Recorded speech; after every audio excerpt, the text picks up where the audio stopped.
care centers. Thank you. Child care centers through effective community engagement and marketing strategies. Currently, Latoya serves as a supervisor of continuous quality improvement, CQI, at Rutgers University, where she oversees the CQI process of training services. Her role involves creating and developing CQI documents, policies, and procedures, conducting quality assurance reviews, and acting as a liaison with curriculum developers. She also leads recruitment and onboarding efforts for per diem instructors and analyzes survey data to enhance the CQI process. Prior to her current role, Latoya was the senior program CQI coordinator at Rutgers University, coordinating professional opportunities for instructors and collaborating with the learning and development team on training quality assurance reviews. Her experience includes providing technical assistance to school districts and Head Start programs, implementing the creative curriculum and tools of the MIND curriculum as a preschool teacher, and directing preschool programs, ensuring compliance with state licensing requirements, and organizing school-wide events to boost parent participation. Let's give it up for Miss Latoya Dawkins. I want to leave a little room for her to introduce a little bit more about herself, so I don't want to steal her thunder. But as you can see, she comes very qualified and highly skilled and capable to teach this session or to engage in this session with us tonight, to facilitate this session, not just to talk to us, but to talk with us, right? And to engage with us about our thoughts and our perception of community, our perception of family, and talking a little bit about trauma, right? That's a little bit of a taboo word, right? People don't like to talk about that, but it's good to talk about, right? Because we need to make sure that everyone knows that it's okay to discuss that very difficult word. To talk about trauma, to talk about how it impacts our communities, how it impacts our youth, and what we're doing to sort of help navigate, right, our families, to help navigate our parents, to help navigate those situations with our kids, right? And so we want to make sure that there's an open dialogue there and that we understand that it's okay. This is a safe space. And so please engage with us, open up, talk. We had an introduction video, but if we have time later, I don't want to delay the time anymore. Once again, I'm excited to hear Ms. Latoya speak. So at this time, I am actually going to set the stage, or I've actually set the stage for her. I'm actually going to bring to the virtual stage Ms. Latoya Dawkins from Rutgers University. She is also our curriculum and instructional design director here at S.O.A.R Hospitality and Travel. She is also one of the co-directors for our virtual business and entrepreneurship program. She has been with us since 2020 and has been a phenomenal asset to our organization since. And so without any further ado, I am going to pass the virtual mic over to none other.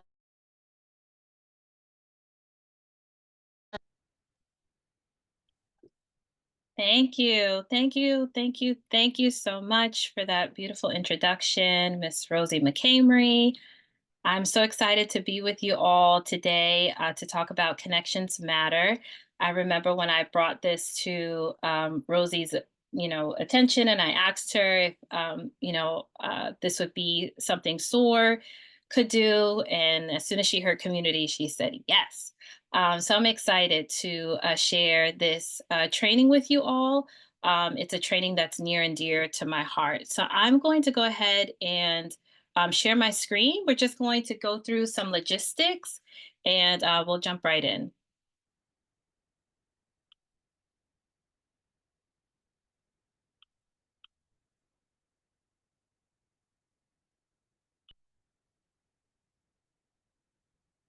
All right. So again, thank you for attending Connections Matter. This is a training. So as Miss Rosie shared, there will be credits and a certificate for those who are in attendance.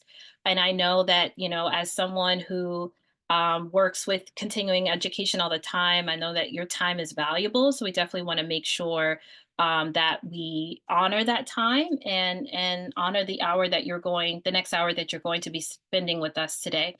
So, as Rosie shared, my name is Latoya Dawkins, and I'm going to be facilitating the conversation today about Connections Matter. And so, I am a supervisor of continuous quality improvement at the Rutgers School of Social Work. And so, my work entails overseeing a team of about 12 trainers, and they train on different early childhood topics in early childhood, with the early childhood workforce across the state of New Jersey. And so, as a part of that process, I also review data and I do quality assurance reviews. And I just wanted to share that Connections Matter is very near and dear to my heart. I actually became certified in this training when my family was going through a really difficult time. And so, with my professional background working with families as a childcare director and then as a preschool director, I myself have also seen other families go through really difficult times. I have several stories of supporting women in DV situations. And then as a mandated reporter myself, I've experienced building families' capacity to support children with, social and emotional development, and making them aware of how to better support their children. So, because of that, in the past 3 years that I've been at Rutgers, I've become a certified trainer also for strengthening families, which is with the Center for the Study of Social Policy through the Children's Trust Fund Alliance. And so that training is about the protective factors framework. So, if you're not familiar with it, that is a framework that helps support, all families, is a preventative measure to help them, keep them from abuse and different traumatic circumstances. And then I also recently received my certificate in children and adolescent mental health. And so, why am I sharing all these things? I'm sharing all these things is because they don't necessarily have to do directly with my work. Obviously, I work to support the field, the early childhood field, but this work supporting families is, as I shared, very near and dear to my heart. So, children and adolescent mental health, any way that I can help children and families, I will do that. And so, in my own personal time, I do this training as well as, other trainings that involve these topics about supporting children and families. And then also, I serve on our DEIB work group at Rutgers. And so, while not directly connected to children and families, it also just helps me build the knowledge and tools and different skills that I need to help support others as they build connections with their networks. So, before we dive into the training, I would like to get to know some of you as well. As Rosie shared, a lot of our board members are on. So, I know some of them may not be unable, they may be unable to unmute, but we definitely want to honor them and acknowledge them. So we have our HR director, Tiana Garner, is on the call. Our COO, Andre Blassingame, Chef Andre Blassingame is on the call. Miss Isabel Chan, our director of finance, is on the call. Miss Chastity Kennedy, she is my counterpart, the other director of curriculum and instruction for S.O.A.R. And then also my husband, J.R. Dawkins, who is our director of media. And then he is also a director with me for our business and entrepreneurship series. So just wanted to honor them. And then, of course, last but not least, you, of course, have already met, and most of you do know Ms. Rosie McCamery, the president and CEO of S.O.A.R, Success Over and Above Reality, of which I'm very proud to serve on the board as well.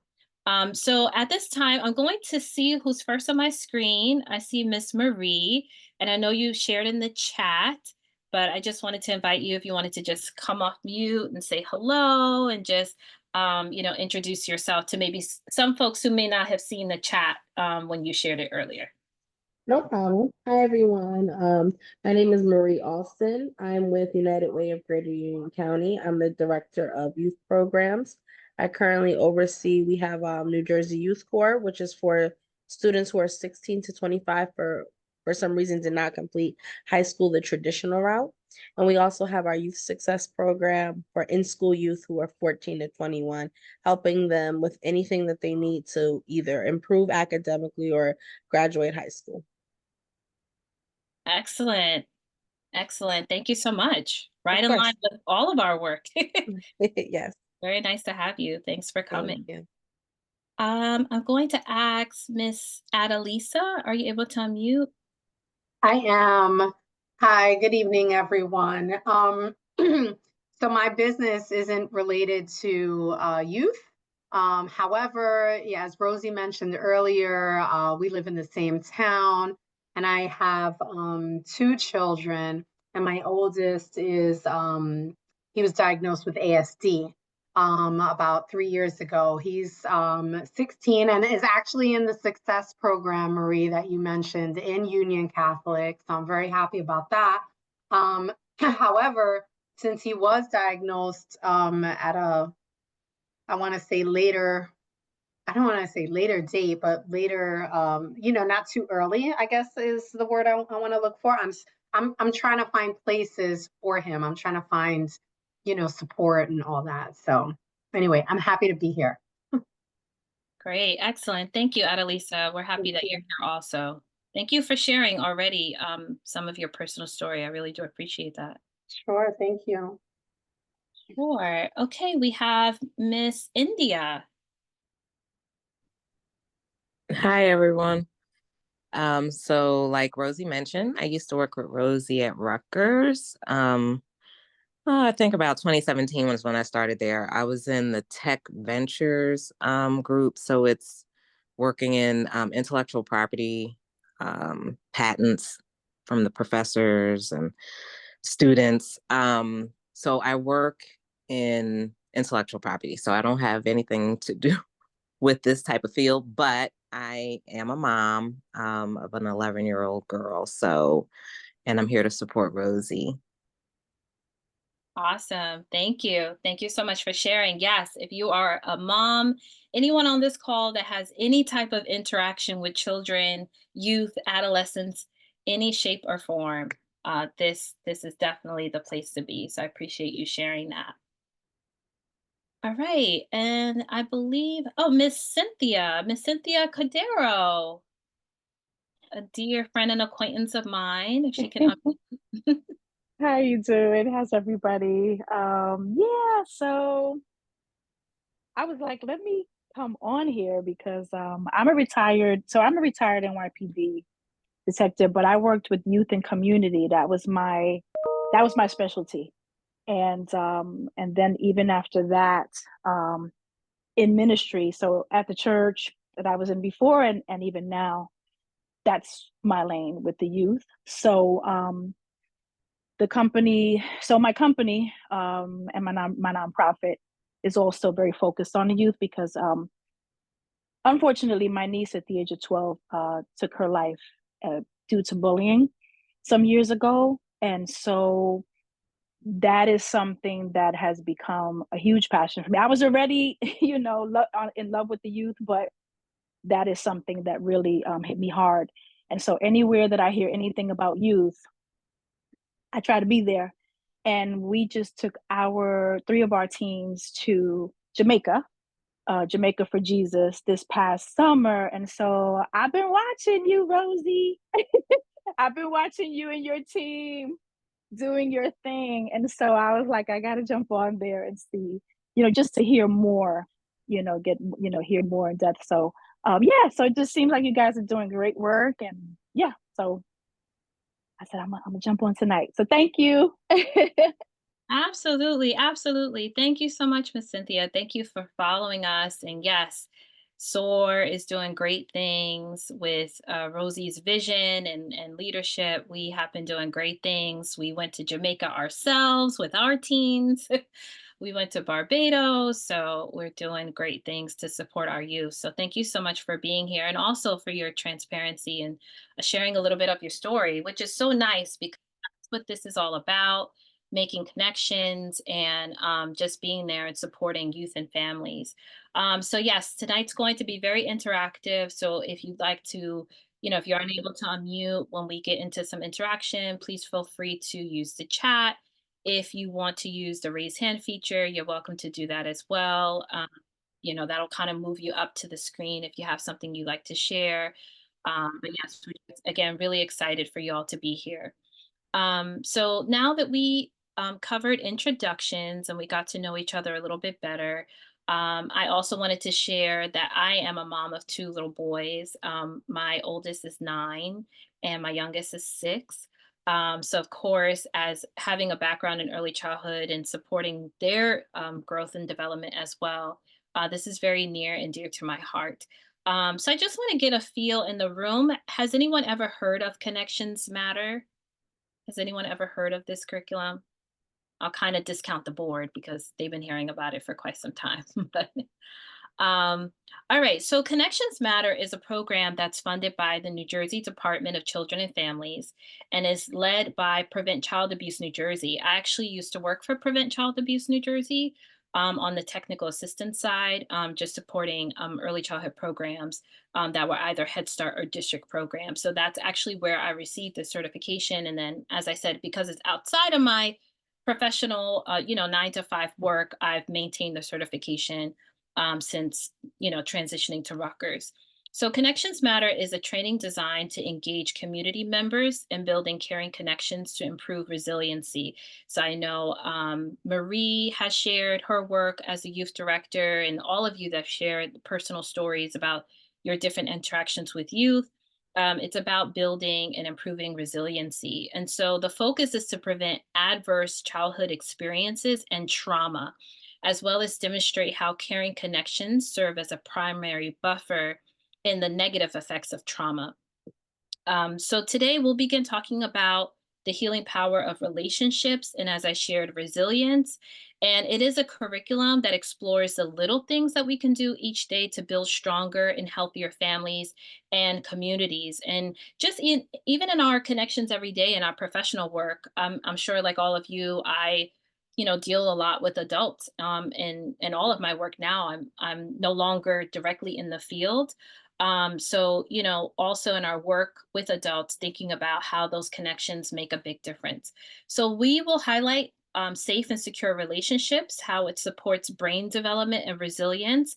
And the goal of Connections Matter is to help you as a person and community inventory and the great things that you are already doing to make connections with adolescents and with the adults that you interact with every day, and how to just build stronger community and attachments. So, to provide some historical background, Dr. Linda Chamberlain created Connections Matter for the Iowa ACEs 360 Coalition, and it was geared to create a common language surrounding trauma and building resilience. I'm sure all of you that have been in the field or have worked with adolescents, ACEs is not anything new. But this training was specifically birthed through providing a common language around trauma and building resilience. And so the Iowa ACEs 360 Coalition is made up of diverse partners, so medical care providers, nonprofit organizations, working for children and families, and that includes United Way, that is literally in their historical background. So, public health agencies, education agencies, universities.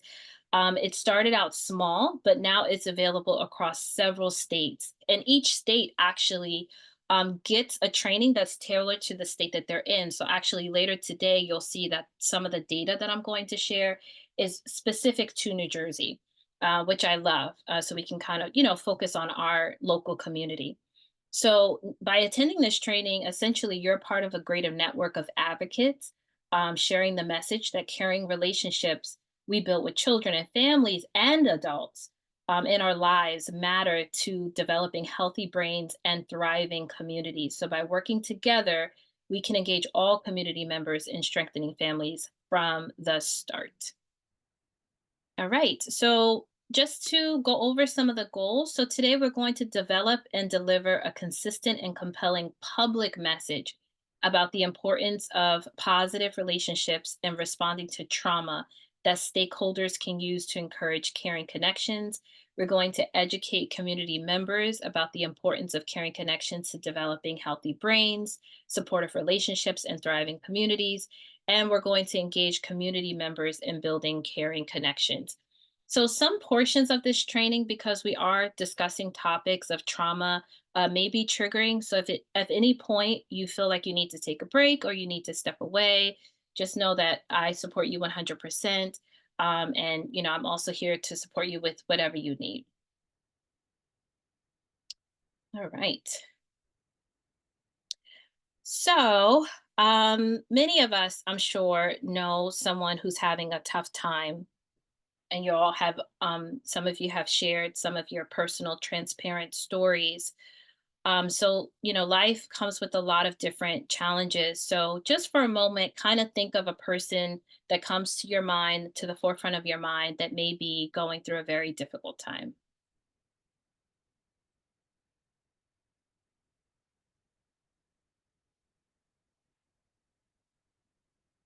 So, I wanted to ask if anyone would like to share, if you have people, the people that came to the forefront of your mind.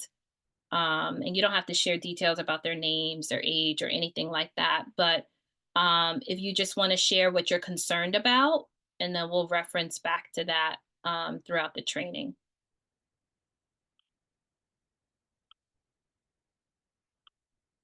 And I can start off just to kind of kick us off. I had a moment this weekend, just with a heavy heart. I have someone in my life very close to me who is currently incarcerated, and it's been a very difficult time, and I miss them dearly.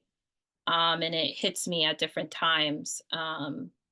So that's really concerning me. I want to know that they're safe. I want to know that they know that they're loved and that they are cared for, and they're being thought of. So that's what came to my mind. And if you're not comfortable sharing, that's fine. Just kind of keep that person in your mind. And like I said, we'll kind of make some connections as we go throughout the session today. All right. So when we think about those in our lives that we can help, or adolescents that we're working with, or adults that we're working with, we know that science shows us that there are little things that we can do to make a big difference. So relationships with caring and competent people are vital contributors to resilience and recovery. So it starts with understanding the developing brain, and seeing how relationships build healthy brains and a thriving community. So, of course, this training is called Connections Matter, and that's really what we're honing in on today. So, as a practice, we're going to start off with just challenging ourselves to make connections. So, I'm going to challenge all of you to take out your phones, and I'm going to invite you to text and reach out to someone that maybe you haven't talked to in a little bit of time. So maybe it's been a couple of weeks. Maybe you talk to this person daily. Maybe it's been a couple of months. So I'm going to just challenge you and have you reach out to them, say hello, check in, and I'll give you a couple of seconds to do that.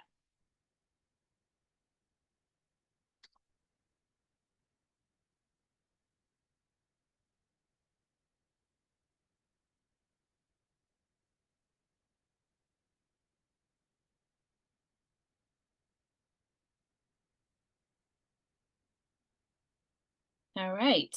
So I did it as well. Would anyone like to share how it felt to reach out to someone maybe you haven't spoken to in a little while? You could put it in the chat as well if that's easier. Oh, go ahead, India.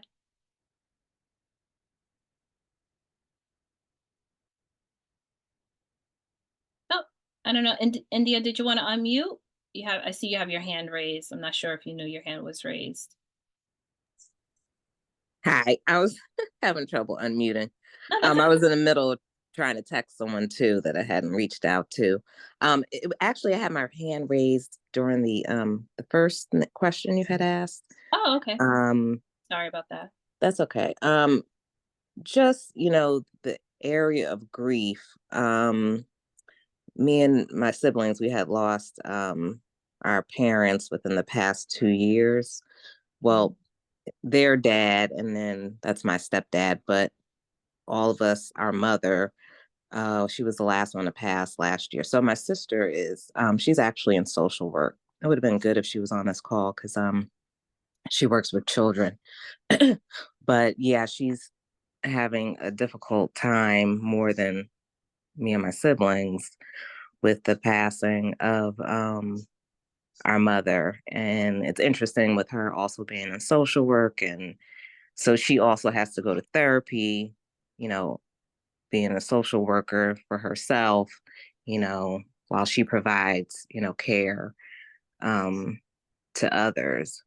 So, yes, I wanted to say that. And then the person that you mentioned that is incarcerated. I don't know if they're a male or a female, but my dad, he was incarcerated for 35 years in a few of the New Jersey prisons, and he's been out for the past 8 years. So I'm blessed to have my dad back after being gone for most of my life. But he's very active in programs with people who have been released, and he also provides, you know, counseling or for, you know, he could possibly reach out to that person. So I don't know if you might want to talk to me on the side or something like that, and you know, he Yeah. would be happy to like help to give some like encouragement to them on the inside because he was there for so long.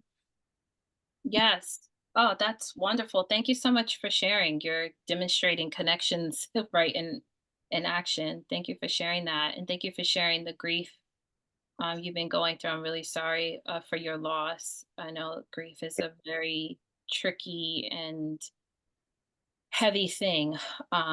So my heart goes out to you and your family and your friends as you grieve your parents. I'm really sorry to hear about your loss.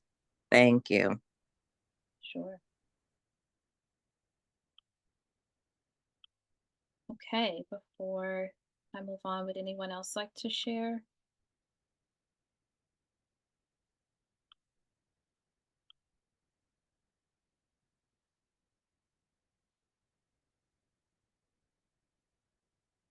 Okay. All right. So we're going to continue to move forward.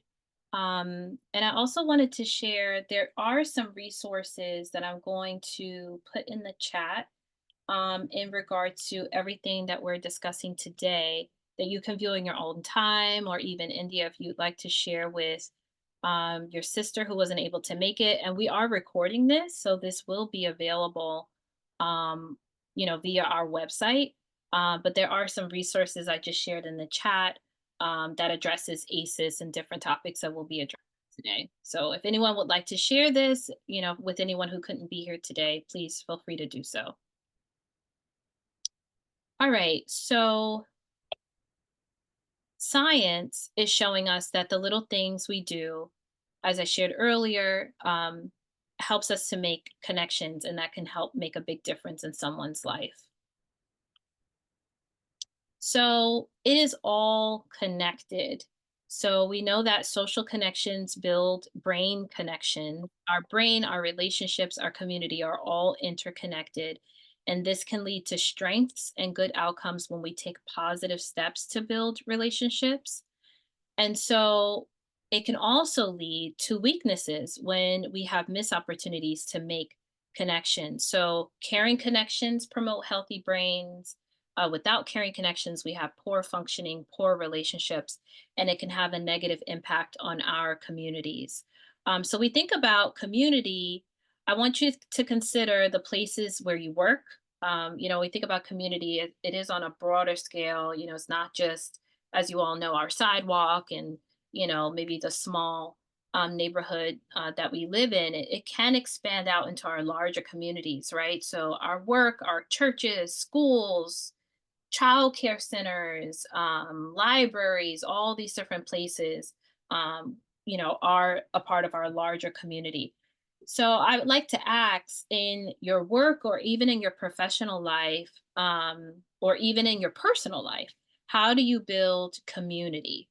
What is one thing you do to build community? Or what is one thing you'd like to do to build community?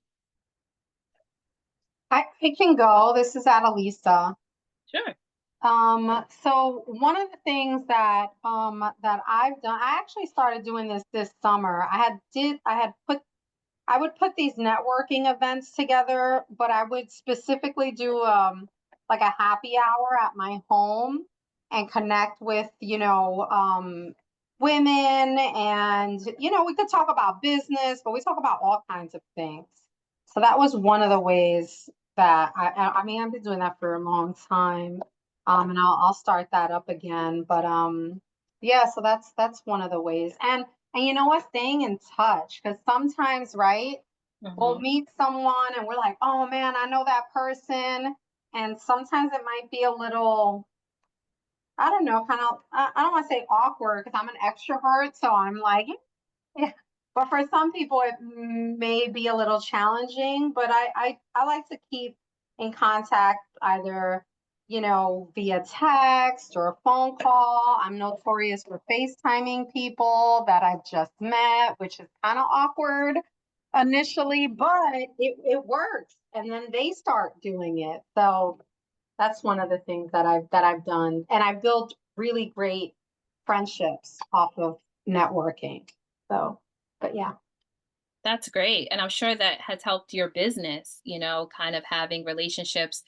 I love small businesses. I'm a big Etsy supporter, and I just love the personal touch, when working with someone that has a small business. And so I'm sure you doing those networking events was definitely beneficial to your clientele and, just the women that you were connecting with. And it's interesting. We had an experience, my husband and we have been going to a dealership for the past 10 years, and we just didn't have a good interaction with this new salesman, and we ended up taking our business elsewhere.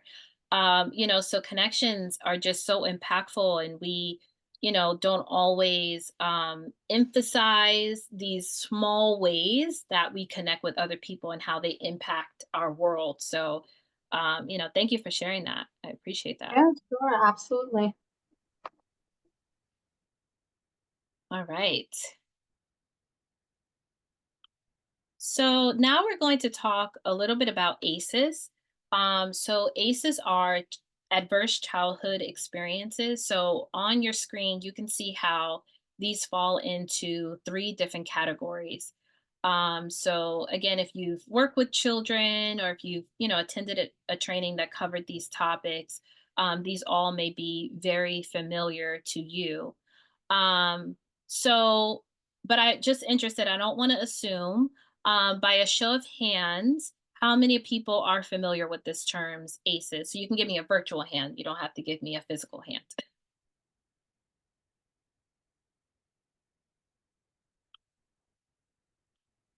Okay, I see Derry. Thanks, Derry. How you doing? Thanks for being here. Yes, so Derry's familiar. Anyone else familiar with? Or you could just drop a yes in the chat if that's easier as well. All right, so as you're all doing that, just know that the 10 ACEs include physical abuse, sexual abuse, emotional abuse, physical neglect, emotional neglect, and then also household dysfunction. So, divorce or separation of parents, incarceration of a close family member, substance use in the home, domestic violence against the mother, and then mental illness in the home. So, we'll be talking about ACEs and its impact on well being, so physical and mental health. And I don't know if you all are aware, but this is Mental Health Awareness Month, I believe it's called, mental health awareness. So this is an opportune time to be discussing these topics, and just kind of bring to the forefront of the people that we love and what they may be going through. So when ACEs are not met with caring connections from at least one adult, there are significant risks in terms of health, physically and mentally. Thanks, Derry. Thanks for the heart. So before we take a deep dive into resilience, relationships, and brain development, we're going to explore these and the research. We're also going to look at some data from New Jersey. And then when assessing for ACEs, some questions are asked to determine which ones a person may have experienced. So ACEs help increase our awareness, some of the negative experiences that a person could go through in their childhood, and the impacts that they may have later in life.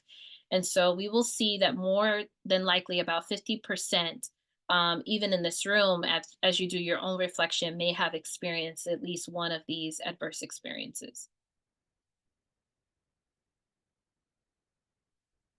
Okay, so now thinking about New Jersey, right? So on the screen it says 2016, and so I, as you know, becoming a trainer, these type of data is often pulled about every 10 years, so hopefully we'll get some updated data in 2026. But for now, this is the latest data that we have. So as of 2016, over 40% of children in New Jersey, so that's more than 182,000, were estimated to have experienced at least one ACE in their experience. And so an estimated 33% of New Jersey children under the age of 5 have experienced at least one.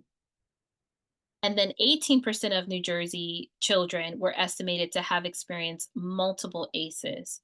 So this data reflects the percentage of children that experience those 10 ACEs that I showed you on the previous slide.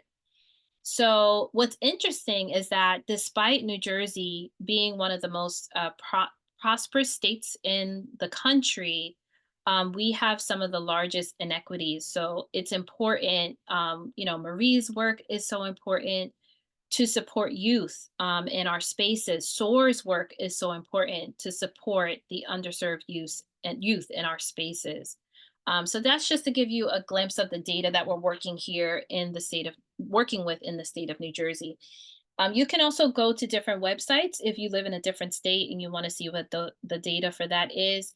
Kids Count Report, I believe, has all the data per state in the US. All right, so ACEs are a sampling of the potential traumatic experiences that it can impact a person's life.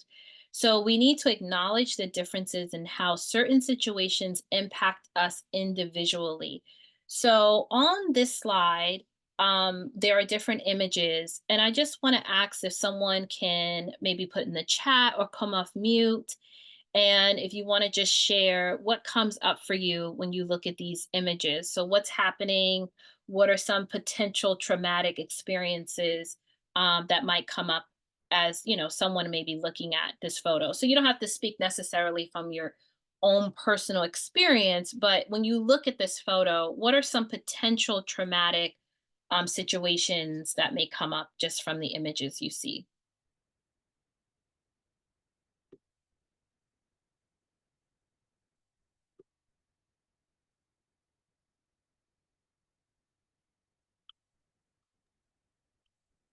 Well, for me, okay, just looking at the bus. I didn't ride a bus going to school, but my daughter's riding a bus, and she just entered into sixth grade, and Mhm. um, now she's on the bus, you know, with sixth to eighth graders. Now she's not having any issues with the upper class kids, but she's having issues with a kid that sits next to her on the bus. So I've been dealing with that with her and how to manage it, because I'm like, if you don't handle it, I'm coming to the bus stop.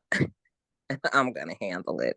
So this is probably gonna stick out in her mind as probably a little traumatic to her with this. I'm trying to make it less traumatic on my end, but also trying to teach her to try to, you know, navigate this herself and handle it. So Mm. bullying, you know, on buses and things like that when I see the bus symbol. Absolutely. Yes. Thank you so much, India, for sharing. I've heard so many stories about you know, bullying on the bus, and even my younger son in kindergarten, he had like a little experience of like just like name calling, and it's, you know, it's unfortunate. A lot of times the resources in the schools don't often have the ability to have like an aide on the bus, someone who's really monitoring. And then you have the driver who needs to pay attention to the road. And so it's really difficult when you know, the children are kind of siloed and being you know, distracting the driver. We definitely don't want them to do that. So I'm really sorry your daughter is going through that. And yes, that's a perfect example of, you know, her seeing this image, may bring up different feelings compared to maybe a child who hasn't had a similar experience. So I appreciate you sharing that. And so, yes, I see some responses in the chat about, okay, Miss Chef Blasting Game. He said the multiple times being stopped by police. Absolutely. Maybe being bitten by a dog or a death of a pet, bad interaction with police. School bus reminds me of my journey in schools. I had a hard start. Absolutely. Yes. So this is just to kind of emphasize, like I said, how different things may come up for different ones, right? All of us are triggered by different images and different experiences based on what we've experienced. And so being mindful that this is potentially the case for anyone that we may interact with, and kind of putting in the mindset of, if I would have known X happened, then I would have never done Y, right? So when we're interacting with people, when we're speaking to people, if I would have known that this was triggering to this person, I would have never said Y, Y meaning blank. So this is just to kind of highlight again that all of us have, in one way or another, have had traumatic experiences, whether detrimental or not so detrimental, that, things just come up when we may see it. I know that, science says that smell is one of the biggest memory triggers, right? And so oftentimes I've walked into rooms and I'm like, what does that smell? Like, it just reminds me of something, right? So smells, all these different ways that our senses interact in our world every day. Um, and I know, especially thinking about law enforcement, it's always really tough for me. One as a Black woman, one as a Black mother of Black boys, but then I also have law enforcement in my family, right? And so honoring them and being mindful that, they also are dealing with people in the world who are triggered by them, and they may not have ever caused some of the trauma that maybe this person may have experienced. I know Miss Cynthia could probably speak to that as well. There's just so many complex things that are involved with the different traumatic experiences that we see and we witness every day. And our world doesn't make it any easier. Genocide and wars and political wars and all the things that we're facing every day definitely does not make it easier. So these are some other images that, pretty much cover and emphasize what we previously discussed, that we need to acknowledge that differences in how certain situations impact us individually can cause upsetting trigger memories and high levels of stress. So later on, we'll talk a little bit about stress and cortisol and all those different things that come up when we are triggered. All right, so what is trauma? Before I define this, would someone like to put in the chat or maybe come off mute and tell me how they would define trauma?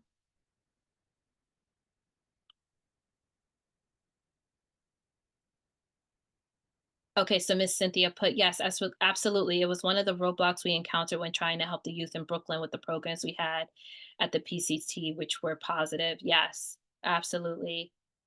I can imagine. Thank you so much for sharing that. Okay, so what is experienced as trauma is personal. So, what might be overwhelming or threatening to one person may not be experienced that way by another person. So, our experiences are influenced by the things that have happened to us in the past. So, certain circumstances in our lives, support systems. So, supportive relationships and a thriving community can reduce the impact and even prevent a threatening circumstance from being experienced as trauma. So we learn more each day about the potential long-term effects of trauma. Later on, we're going to look at a short video about even loneliness and how loneliness impacts us and our bodies. And so research has shown that trauma can be passed on even to the next generation unintentionally. And one of the topics that I've been really interested in, I would say in the past couple of years, especially thinking about some of the traumatic experiences of Black and Brown people, thinking about epigenetics. And so epigenetics is the study of changes in gene expression. So it's pretty much saying, let's say, for example, a black person that has slavery in their background. Research and science has shown that pretty much your DNA and how it's expressed, not necessarily like your underlying DNA sequence, but how your DNA is expressed can have an impact on your health and can kind of change the trajectory of, you know, your stress levels and how you may respond to triggers. And I remember I was reading this book. It was called What It Takes to Heal. And it came out not too long ago. And the author was talking about how there was this restriction from crying that she didn't know where it came from. And then after just like exploring her life and her background and her history and her family, she could tie it like all the way back to slavery, like that in general, let's say. And this is coming from her, so please don't quote me as like I said science said this. But she was kind of working with the therapist, and the therapist was kind of explaining this epigenetic phenomenon that as a slave you were very much traumatized, beaten.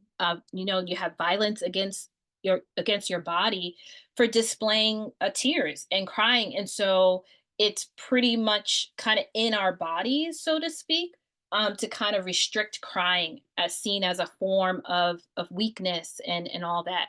And so she talks about in the book how she started having like intentional crying sessions just to kind of release her body from the restriction of crying, because she felt like every time she wanted to cry, her body would kind of stop her from doing so. And so that's the idea behind epigenetics. So if you'd like to, do your own deep dive into learning a little bit more about that.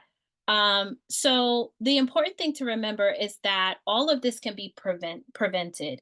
When we're talking about heavy topics about trauma and the adverse, childhood effects and the underlying health effects, it can sound very daunting. But the good thing is that we can also create positive childhood experiences that can correct a lot of these adverse effects that have happened in our childhood brains. So we'll talk a little bit more about this a little bit later, but our brain has a lot of plasticity. And so through connections, we're able to rewire, if you will, reshape these connections in our brains that have been, shifted because of the adverse traumas and experiences that we may have had. So again, trauma is any experience that is overflowing and or threatening. It is personal, and supportive relationships and community can buffer the impact of trauma over our lifespan and on to the next generation. So, as we've learned from the ACEs study, there is a connection between adversity and trauma experienced in childhood and the mental and physical health outcomes people have later in life. So, this particular slide here walks us through some of the potential progressions of the physiological and mental health impacts of trauma in childhood when it is not met with the buffer of at least one caring relationships. So I want you to keep in mind that these outcomes caused by trauma in childhood, and trauma is not the event, but rather the perception of the event. So additionally, it's important to keep in mind that negative health outcomes are not caused directly by trauma, but by how people cope with those traumatic events. So ACEs does have an impact early on in life as well in children and in adolescents. And ACEs can lead to behavior problems, the bullying of other children, earlier sexual activity, teen pregnancy, and dating violence. So there's a few questions here, but I'm only going to pose one to you all. So why do you think trauma in childhood can lead to these, traumatic and, some of these health outcomes, these negative health outcomes? Why do you think trauma in childhood leads to that? Feel free to use the chat. I'm sorry, can you repeat the question again? Absolutely. So the question is, why do you think trauma in childhood can lead to negative health outcomes? Because if if you don't talk about your trauma, like kids, when they don't feel like they have a safe space to express themselves, that can lead into like high blood pressure, even adults. So as long as when when you stay in your mind and you don't have a space to talk about it or deal with it, you start eating a lot. All those things triggered to a bad outcome. So heart disease, high blood pressure, anxiety. So trauma is actually the number leading death that I don't have the research, but I remember saying that it's you know, trauma, anxiety, and depression leads to death. So yeah. Hope that's helpful. Yes, absolutely. That was very helpful. Thank you so much, Daria. I know you're an expert in this area as well, and with the work that you do with children and families. So I appreciate you sharing that. And absolutely, yes, if not mitigated, the impact ultimately on negative health outcomes will lead to death. So I appreciate you sharing that. It's very heavy and very serious. So thank you very much. Anyone else before we move on want to share anything about the positive, the impact, excuse me, of trauma and the negative health outcomes that it can cause? I guess I would say that trauma causes the body to have stress, and that stress is linked to a lot of these different outcomes.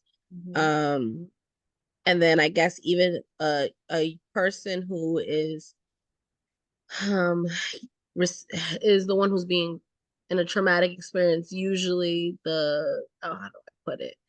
Usually the situation that they're already in probably has some of these factors already in it, meaning Mhm. from their parents or their caregivers, whether it be something that could have been done to them, so now they're doing it to their children and so forth. Absolutely, yes. And you bring up a really good point, Marie. We're going to talk a little bit later about the impact of a two-generational approach, which, will address exactly what you shared, how we can, kind of mitigate some of the negative effects on children by just supporting their parents in addition to the children themselves. Yes. So I believe Morris Chisel, hope I'm saying that correctly, also shared can also result in child reenacting the trauma on someone else. Absolutely. 100%. Okay. So before we move into talking about positive childhood experiences, I wanted to ask you all this. I was thinking about this as I was prepping for tonight, and I was thinking about, I heard someone say something about the brain and the body. So I won't share what they said just yet because I want to ask you this question first. But if you can put in the chat just one word, brain or body, which part of you, or the human body or the human being, let's say, which part of the human being do you feel is smarter, the brain or the body? I'm interested to see how you all feel about that.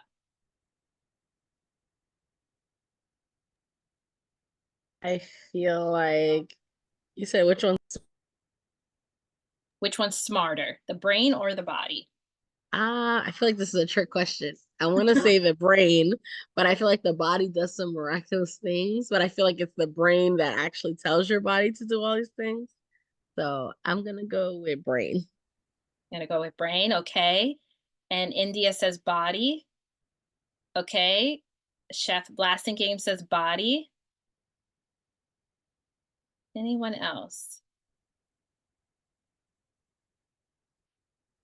Okay, Miss Cynthia says brain. Okay, so we got a pretty decent divide. So I don't have the answer to this, but I will tell you what I heard. So I heard someone say that they believe that the body was smarter than the brain because the body, if you're all familiar with the book, the body keeps the score, right? So that's what initially made me think of this comment when that's what made me think of that book when I heard this comment, that the body is smarter than the brain, because the brain, how this person explained it, can be manipulated in a sense or tricked. And I started to really think about this in a very practical way. And again, I'm not saying it's true, or I'm not saying I 100% agree, but I like kind of toying with these ideas. But basically, they were saying, your body keeps the score. So, for example, in a practical sense, you can be hungry, right? And so your body's going to keep growling. Your body is going to keep making noises, but you can tell your brain, no, we're not going to eat right now. We're just going to keep working, right? Or I think about people who work with, I don't know, I'll say in the field of like martial arts or something like that. They break their finger, right? But you're telling your brain to kind of ignore the pain receptors. But guess what? Your finger is still broken. Your body knows your finger is broken. So again, I'm not saying it's entirely true, but I think the benefit of that is knowing that our brain does have elasticity, right? That we do have some, power to manipulate our brain in a sense. And so imagine through powerful connections what we can do to really fortify our brains. Now, in a sense, right, at the end of the day, our brains, just like Marie said, tells our body what to do, right? So I don't know who's smarter. I don't know. And at the end of the day, maybe it really doesn't matter. Maybe it matters that we have healthy brains and healthy bodies, right? That's what really matters at the end of the day. But I think it also helps us remember that we have to be careful we don't also create toxicity in our brain. And so we don't ignore our stress levels, and we don't ignore how our body is really feeling by telling our brain something different, right? It's just a good reminder to us that because our brains have plasticity, we have to be aware of what's happening in our body. So as we start talking about different stress levels, just want you to kind of keep some of those ideas in mind. All right, so positive childhood experiences. So it's important to remember that poor health outcomes noted in the ACEs studies are not predictions. So similarly, the adversity someone experiences is not a cause of the poor health outcome. It is only a correlation to higher risk. So ACEs are not the only important childhood experiences that have lifelong health consequences. So positive childhood experiences play a major role as well. So a study published in 2019 looked at 2015 data on adults in Wisconsin and found that adults who reported these positive childhood experiences listed on this slide have better long-term health outcomes.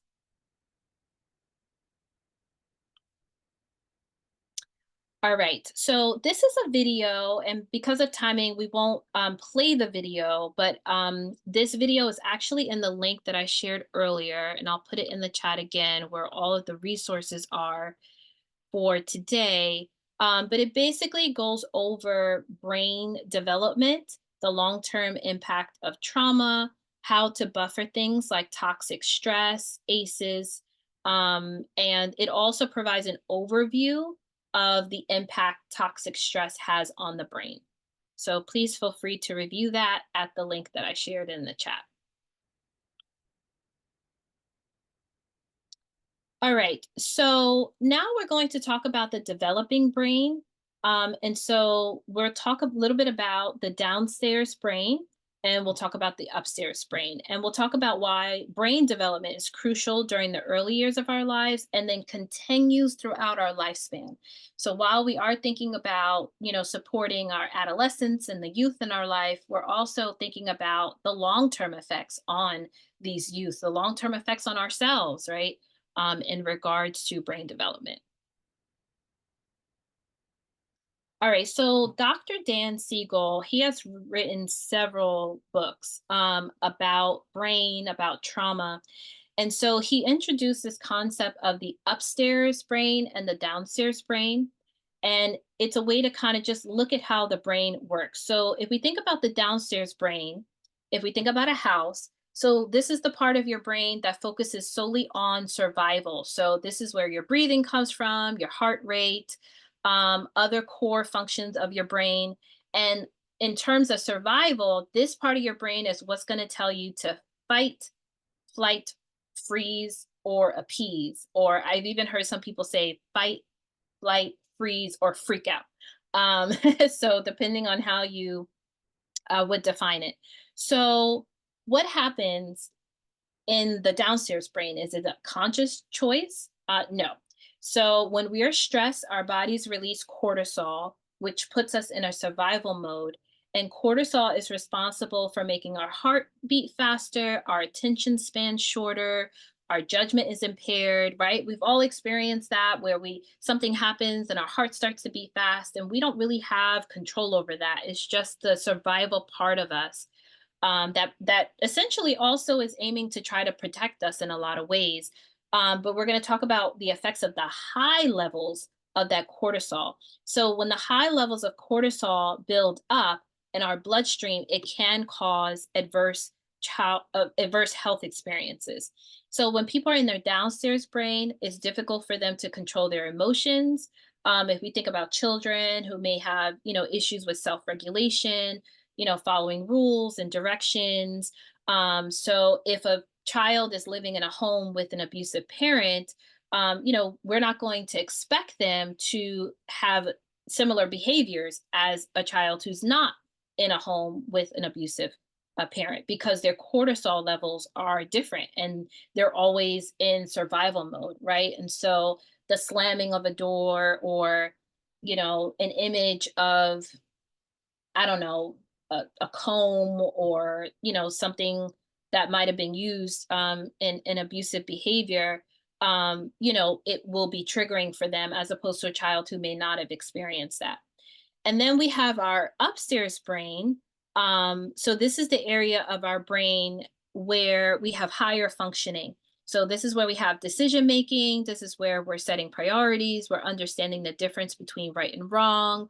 We're building relationships. And so typically this part of our brain doesn't fully mature until we're about 25 years old. And so adolescents have double the amount of cortisol, which obviously us supporting them as adults, supporting our youth, kind of help manage that downstairs brain so they can access more of their upstairs brain. So when our bodies are relaxed, we release serotonin, which is a hormone which helps with our diaphragm, our gut. I'm sure you all seen advertisements about high cortisol and its impact even with weight gain and different things of that nature because it impacts our digestive systems. So the upstairs brain is influenced by our experiences. So our earliest relationships and our earliest connections, and serotonin is particularly important in the development and the maturation of a child's brain. So a low level of serotonin through adolescence has been linked to self-destructive behaviors. Because if you can imagine, if you have a low level of serotonin, you're always in that survival mode. You're always in that downstairs brain.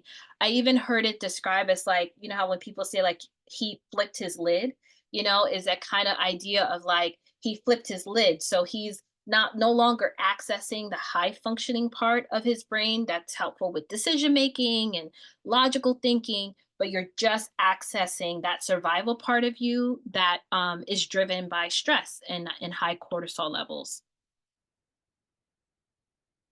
Oh, okay, Derry, thank you. Thank you for sharing. I definitely understand. All right. So yeah, so that's to give you an idea of the difference, what Dr. Dan Siegel was discussing when he talked about the upstairs brain and the downstairs brain. So the brain works with different relationships. We can thrive. That's how we help children have a healthy brain. We want to make strong, positive connections with children. So our childhood brain is the foundation of our adult brain. So stress can absolutely affect the architecture of our brain. And as I shared, adolescents naturally have 2 times the cortisol it takes them twice as long to metabolize it.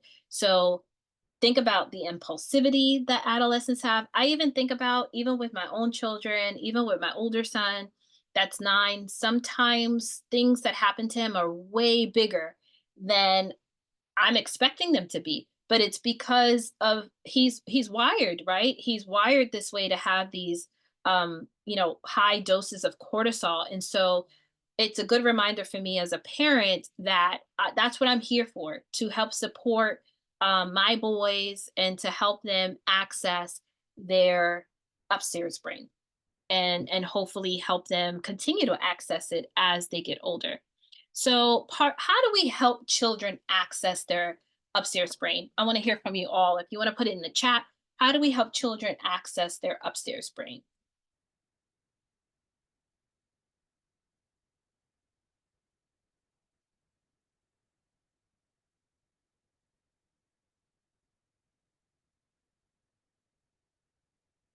Anyone want to come off mute?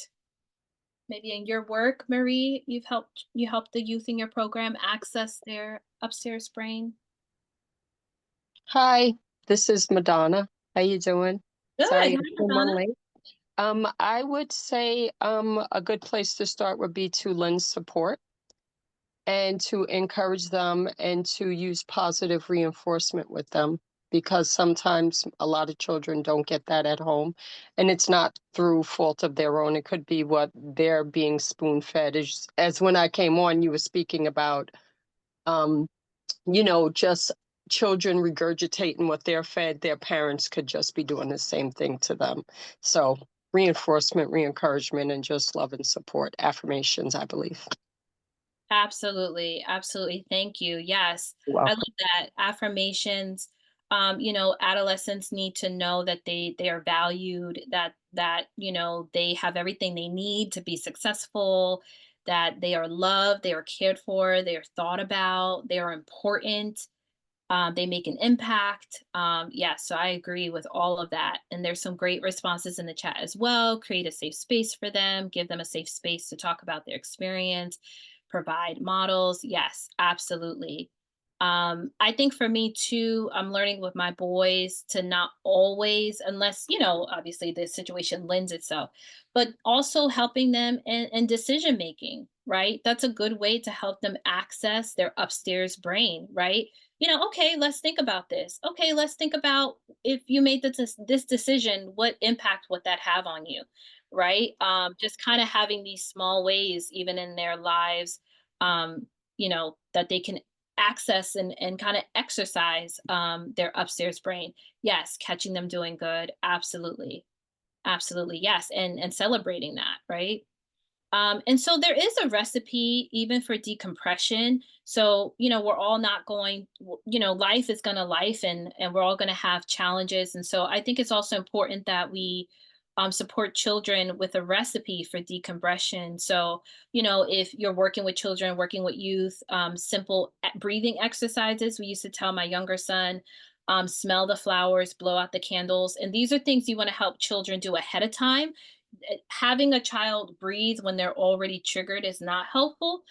You want to give them these skills prior to them being deregulated. And so another way we can help them with decompressing is ourselves regulating, right? Oftentimes, and I know, working with a lot of teachers and being a teacher myself, it's very difficult. In my previous roles, it's very difficult to co-regulate with a child when you yourself are not regulated.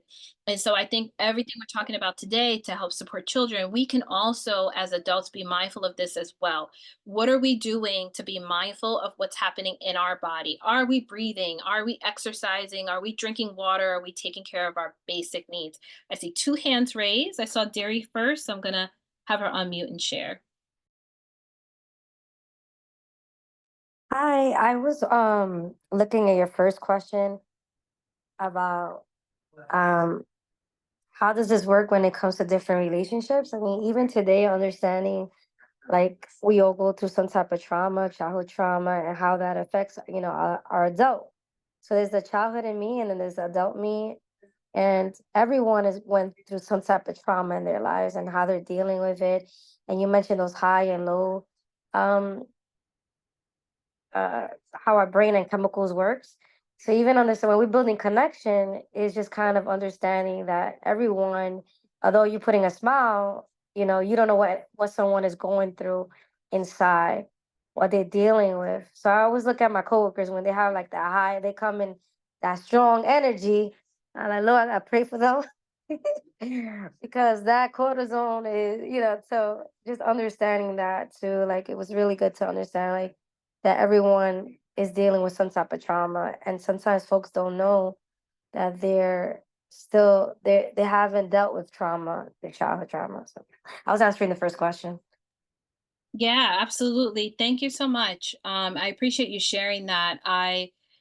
Sometimes because I think about a lot of these things and I, do this training, I'm often watching people, similar to like how I try to pay attention to what's happening in my body. But the other day I was getting my nails done. This was like 2 weeks ago. And I saw this lady and I could see the way that she was breathing, and I could see, I think her legs started to shake. And I was just watching her body. I was just literally just, I know I'm very weird in this way, but I was just watching her body. And I remember saying to myself, like, something's wrong.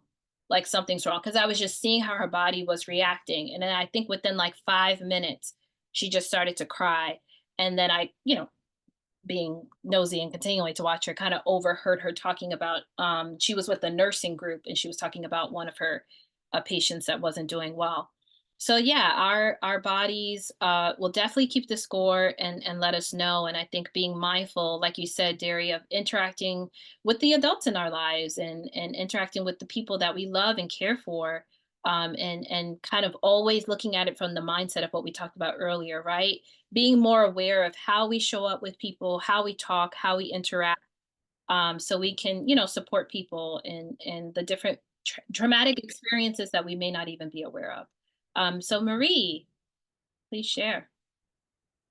I was just gonna piggyback what you said earlier. One of the things that we teach the team to do, and even when we talk to the parents that we're involved with, we talk to them about definitely speaking to the youth when you're at your calmest.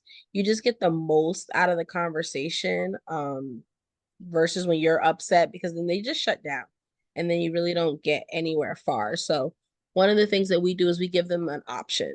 So for example, we'll say like if a student is late, I might say, hey, you're late today. We can either talk about this now or we can talk about this in about an hour. Which one do you prefer? Still telling them like we're gonna talk about this regardless, but sometimes it just kind of helps giving them that option Mm. to prepare for it versus saying you've been late and we're gonna talk about it right now, and they're already upset because of whoever pissed them off coming in. So we try to do that. I have a 3-year-old daughter. I even do that with her. Mm-hmm. Because you just get nowhere when you're upset. Mm-hmm. Yeah, it's so funny you said that, Marie, because I was just thinking that I had read that toddlers have the most controlling life. I remember reading that they literally all Yeah. day are told what to eat, when to go to sleep, what to wear, and all these different things. And so having young children myself, that I've always kept that in mind, that in the small ways that we can give them a little bit of control back. It can be small things. What snack do you want? Here, I have two choices. Which one do you want? Okay, Yeah. we can go outside or we could play a puzzle. Which one? And these small little tiny ways of kind of giving them some control back really does help self-regulate. Because imagine if all day, we don't think about this, but if all day someone told us what to do, what to eat, when to do this, when to do that, it's a lot. And then we wonder why, they're they're deregulated, they're giving us a hard time, they're so stubborn, the terrible twos. Is it terrible twos, or are they just not getting a lot of choices, and kind of being controlled all day? So it's definitely something I think about, dealing with early childhood. But yeah, thank you so much for sharing. I think even working with our adolescents, giving them some choice, and kind of having them be aware that they also have some ownership and how they can regulate themselves. So thank you for sharing that. That's a great example.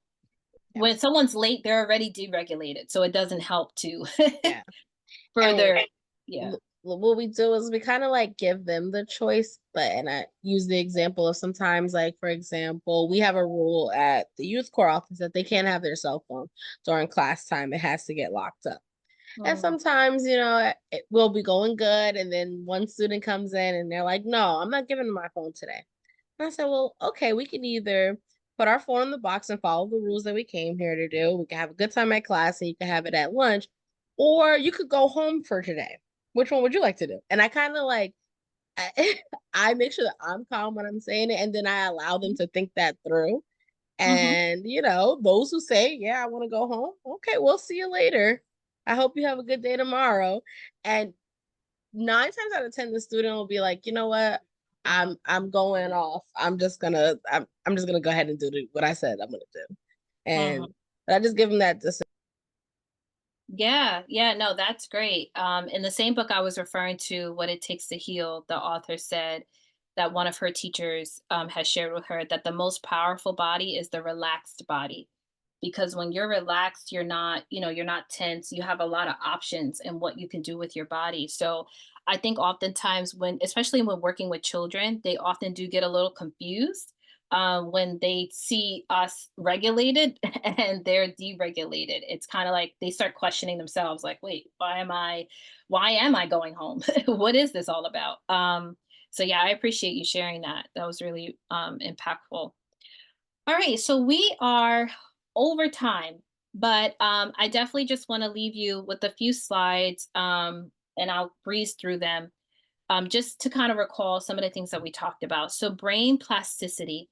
So, our ability for our brain to adapt and change in response to experiences in our environments can be both positive and negative. So, positive experiences shape early brain development and is crucial for healthy outcomes. So, our brain have the capacity to make trillions of connections. And so, studies have shown it really just takes one. Doesn't even have to be a parent. We all do this work with youth. It can be anyone. I can't tell you how many stories I have about just adults that I've come across, when I was a young child that I still think about, teachers, small interactions, right? We all can, I hope, recall these positive experiences that we've had with trusting adults. So just think about the trillions of connections that we make every day, how we can help impact all of those connections with the people in our lives that we love and care for. So, the resilience of children depends on all of us. Every young person should have a caring adult in their life. And when parents can't be there, as I said, teachers, coaches, and mentors can make a huge difference. What bills bring connections? Connections. Connections matter. So please keep in mind that adult brains can keep adding connections too. This is not just about the fact that infant brains double in size during the first year of life and is approximately 80%. All right, so even thinking about your daughter, Marie, by 3 years old, 80% of a child's brain is developed into the adult size. And so if you think about the impact of early childhood, obviously I won't go down that road because I'm definitely an early childhood advocate. But just thinking about it from that perspective, the first 3 years of life is so impactful. So think about that. And then also know that there's also 20% that still needs to be built, and that our brains are, again, pliable, and just like Play-Doh, if you have Play-Doh in your hand, you can squish it and mold it. Our brains have the ability as well. So our relationships, the connections that we make every day, acquaintances, friends, coworkers, church, family, all those connections have a really deep impact on brain development. So, interventions that strengthen the capacity of families and communities protect young children from disruptive, toxic stress and are likely to promote healthier brain development and enhance physical and mental well being. All right. We still have people coming in the room, surprisingly. But we are wrapping up at this time. So again, just leaving you with resilience. So the ability to thrive and adapt and cope despite tough times. That is resilience. So resilience does not happen all by itself. right? Because I know there's sometimes I've heard in the social work space, communities are getting somewhat tired of this word, right? Because something happens, be resilient, be resilient. But it's not just being resilient. It's about the relationships, the connections, the support systems. And we're thinking about, those protective factors. What type of supports do families have in place in order to be resilient, right? So it's not just being some way, it's about having supports and having the knowledge and the skills and the abilities and the support from a systematic approach, right? We're all gonna go down this road of voting next week, right? So we have a lot to consider when it comes from a systematic approach of how we can support children and families and to help them be resilient. So the healing power of relationships, simple things. If we're just thinking in the context of children, singing songs, meal times, hugs, affection, and that's any age. That's not just early childhood specific, obviously. And then how do we heal with adults, right? So you all text that person that you haven't heard from in a while. I don't know if if they responded to you. I did get a response from the person that I reached out to. I literally just said I miss you, and they responded with I miss you too. So how are we making those connections? How are we lowering blood pressure, lowering our cortisol and our stress levels? How are we doing that with others that we interact with in our lives? So this also is a really impactful video that we weren't able to cover today, but this addresses loneliness. And so loneliness has such a great impact. Is we all just went through COVID, as you know. Loneliness and isolation are so detrimental to mental health, physical health. It has the impact of almost like smoking every single day. So we have to be mindful that even, I know with teens and adolescents, they're so prone, even before the wave of social media, right? They're so prone to isolate and be by themselves. So kind of reminding ourselves the detriment of being isolated and just making sure that we connect with people around us as well. Therapy is also good. Oh, I didn't know. Derry, what are you referring to about loneliness? Yes, yes, it's a great video. I can also put the video in the chat for the link to YouTube so you can watch it. It's only about 2 minutes, but if you want to watch it in your own time. Absolutely, yes. All right, so we're done.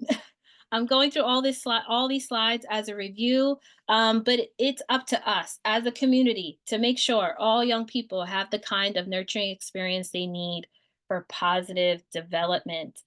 So we cover a lot today. We talked about trauma, we talked about ACEs, we talked about the developing brain, the importance of relationships, and building resilience. So again, I'll share in the chat I shared the YouTube page. I wanted to share the website with all of the resources so you can look at those in your own time and share those with colleagues. Thank you all for being here today. As Rosie shared earlier, there is a certificate that is available for all of you who were in attendance for the hour today. I'm also going to put a survey in the chat. Oh, you're welcome. My pleasure. I'm also going to put a survey in the chat for you all to complete. Would love to hear your feedback. There's also a QR code. I'd be happy to share with you all if you want to scan it on your screen. And then if you need the information on the screen to fill out the survey, you're welcome to jot that down. Again, my name is Latoya Dawkins, and it's just been an absolute pleasure. Thank you all for your engagement and your interaction. I would say give yourselves a hand. For how much you all engage. It's just been such a pleasure. And I believe Miss Rosie is saying, don't leave. There's another giveaway. So I'd love to give away prizes to you all. So again, thank you so much. And yes, if you could please fill out the survey and have a wonderful night. And it's been an absolute pleasure. Thank you. All right, let's all give it up for Latoya. I mean, was this not phenomenal? Now, I have to tell you, my service I've never had this week of service before in my life in terms of just the horrible service I've had tonight. It's just been my computer shut down on me. My phone was acting up. So I did get to catch the bulk of it and it was phenomenal. Like I wanted to engage, but I couldn't because my phone wouldn't let me be great. And then my computer shut down. So I did get in on the latter part as well. But I want to say kudos to you, Latoya, for a phenomenal job. We had some comments. I got some texts like we need to make this a series. Like this is awesome. Like, this is it really is. And you see it in the chat, like people are dropping their gems in, saying how awesome it was, their hearts and their emojis. And yeah, this should be a series, and it's so important. We've all dealt with our own trauma. I know I heard Derry speaking of that earlier. And you just never know what someone's going through. And then also with the kids, right? We take it for granted that they're just kids, right? But we've been there before, and we've gone down the road of traumatic experiences. So for us as parents, we should know better, so that we are able to do better. But most times, and I'm very guilty of it, you know I'll just chuck it off as, oh girl, stop, you're being extra, or you know what I mean. And sometimes I have to be mindful of how I address, and engage, and how I listen to my child, especially my oldest. I have a 9-year-old and a 3-year-old, a 4-year-old. So this was very helpful for me.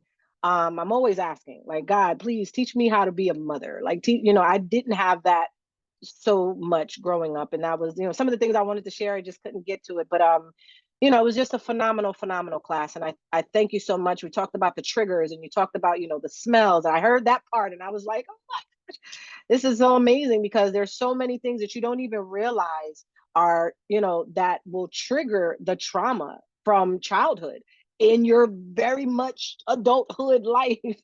You've been living more as an adult than you were a child, and yet and still I can hear something and it will trigger me and take me back to when I was 10 or 11 years old.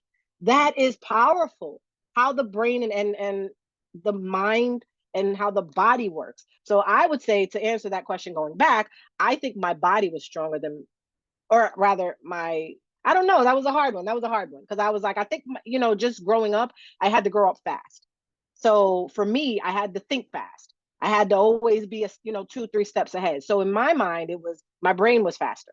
But then I was also very protective of my body, because I knew things that happened. And so now I got to be very, very protective and very, very mindful of myself. And so, my body is a temple, and I'm not going to let anyone close to it. So in that respect, it was like, can we have two? Can we be smart in both areas? I don't know, right? Like, yeah, that was just awesome. Like, you just had me thinking of all kind of stuff. So thank you, thank you, thank you. And I think I share everyone's sentiments when I say it. Thank you. That being said, does anyone have any final closing remarks before we close out with our with our gift? We have one last gift to give away. Our first recipient of the gift tonight was the first one on the line, which was Miss India, and she stayed for the entire event tonight. So thank you so much. We have one more to give away. But does anyone have any final remarks, any final thoughts? I know we went a little bit over. We started a little bit later because people, started jumping on a little bit later. So we wanted to make sure that, we had a good, decent crowd, so that, Toya didn't have to repeat much of the lesson tonight. So does anyone have any final words or thoughts before we close out? No, I think that you kind of said everything, Rosie, that these are just good practices to know. Like you said, everybody has their traumas, and that's just the only thing we can do is that every generation we can just try to improve it just a little bit and give the next Yeah, generation these tools to improve it, and so forth and so forth. absolutely. Absolutely, Marie. And I'm so glad I sent you the invite like last minute because I was like, oh my gosh, I got to invite Marie and you came. I So know. thank I was you. like, let me get into this. Yeah, thank you. I'm like all over the place. So thank you. Yeah, Yes. and you know, and as a mother, I'm sorry, I don't want to, I just felt like I missed all my opportunities to say what I wanted to say.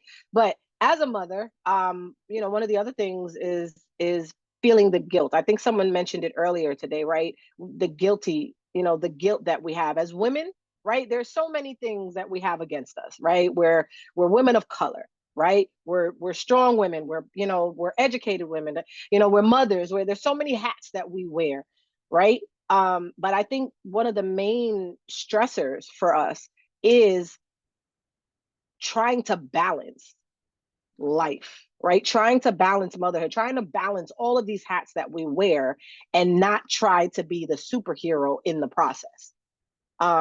And I think that it's important that we give ourselves that time. And like Toya said, you know, even with the kids, sometimes we got to give ourselves space. Like we decompress. Like just let me woosah. Let me, like you said, Toya, let me breathe. You know, let me come back to this. Let me. Sometimes we have to give ourselves that the opportunity and that space to be able to, you know, just sort of regroup and bring it back. But I think as a mother, as far as the guilt, that is one of the things that I struggle with. You know, because I feel like, golly, like am I failing my child? Because I feel like sometimes I'm too hard, but I just have these expectations of her because, oh, I'm sorry. I don't want her to become, I don't want her to ever experience anything remotely close to what her mother did, right? Oh my goodness, I'm sorry. How we wait to the end of the series for me to have Don't this be, happen? I'm don't so be, sorry. don't be. It's totally We fine. just discussed this. Yeah, it's good to show because It's okay. I think everybody has something that they could add to that and feel like, so it's good to be vulnerable, Yeah, inspire others to be. and Don't I be think it's sorry. true. Right. And you know, even with the slavery remark you made, Toy, about, you know, the young lady who reserved her tears, you know, and it was something that came from years and years of, you know, it wasn't even something that she knew, or that she was, you know, aware of in that moment. But that is what I struggle with. Like, I try so hard to make sure that my daughter has the best. And when she not fails, but when she doesn't do as good as I expect, you know, I'm hard on her. And it's because I want her to thrive. I want her to be the best in everything that she can be. And a lot of times, you guys know my child, you know, she goes the extra mile because she wants to please mommy and daddy. She wants to. And I feel like that is a flaw. That is something that I need to work through because that is